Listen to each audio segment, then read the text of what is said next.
Hello everyone, నమస్తే. Welcome to అదిరేటు రుచులు. ఈరోజు అదిరేటు రుచులలో శనగల ప్రసాదం ఎలా తయారు చేసుకోవాలో తెలుసుకుందాము. అప్పుడప్పుడు గుళ్ళో ఈ శనగల ప్రసాదం పెడుతూ ఉంటారు కదా, చాలా టేస్టీగా ఈజీగా ఎలా తయారు చేసుకోవాలో తెలుసుకుందాము. నేను ముందు రోజు నైటే ఒక కప్పు శనగల్ని ఇలా నానబెట్టుకొని ఉంచుకున్నాను. 2 సార్లు బాగా క్లీన్ చేసుకొని ఇలా నానబెట్టుకొని ఉంచుకున్నాను. తర్వాత ఇందులోని వాటర్ మొత్తం వంపేసి కుక్కర్లోకి తీసుకుందాము శనగల్ని. దానిలోకి సరిపడినంత వాటర్ వేసుకొని, అలాగే కొంచెం సాల్ట్ వేసుకొని కుక్కర్ మూత పెట్టి 2 విజిల్స్ వచ్చేంత వరకు ఉడికించుకుందాము. ఇలా 2 విజిల్స్ వచ్చేసాయి కదా, తర్వాత స్టవ్ బంద్ చేసుకొని పక్కకు పెట్టేసుకుందాం. ఇప్పుడు ఆవిరి మొత్తం పోయిన తర్వాత కుక్కర్ మూత తీసి ఒకసారి చూద్దాము. శనగలు నానిపోయాయి కదా, ఈ శనగలు ఇలా చేతితో నలిగిపోతే చాలు.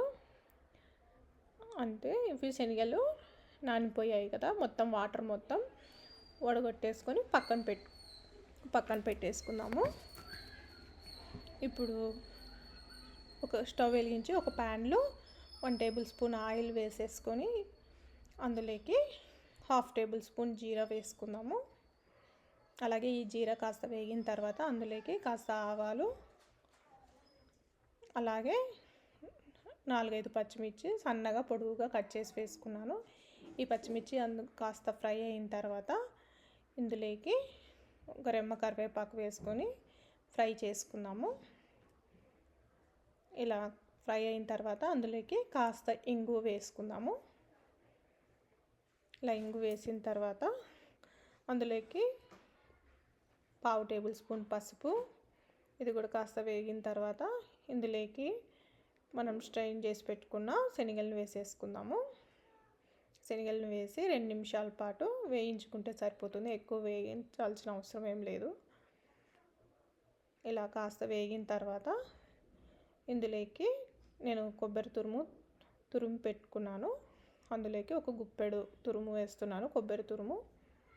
మీకు ఇష్టం లేదంటే స్కిప్ చేసేసేయండి. అది కూడా కాసేపు కలుపుకుందాము. 1 నిమిషం పాటు ఈ కొబ్బరి తురుము కూడా బాగా కలుపుకున్న తర్వాత ఇందులోకి సన్నగా కట్ చేసి పెట్టుకున్న కొత్తిమీరను కూడా యాడ్ చేస్తున్నాను. ఇది కూడా ఒకసారి బాగా కలుపుకుందాము. ఈ వేడికే ఇది మగ్గిపోతుంది, ఎక్కువ వేయించాల్సిన అవసరం లేదు. అంతే, ఈ శనగల ప్రసాదం రెడీ అయిపోయింది.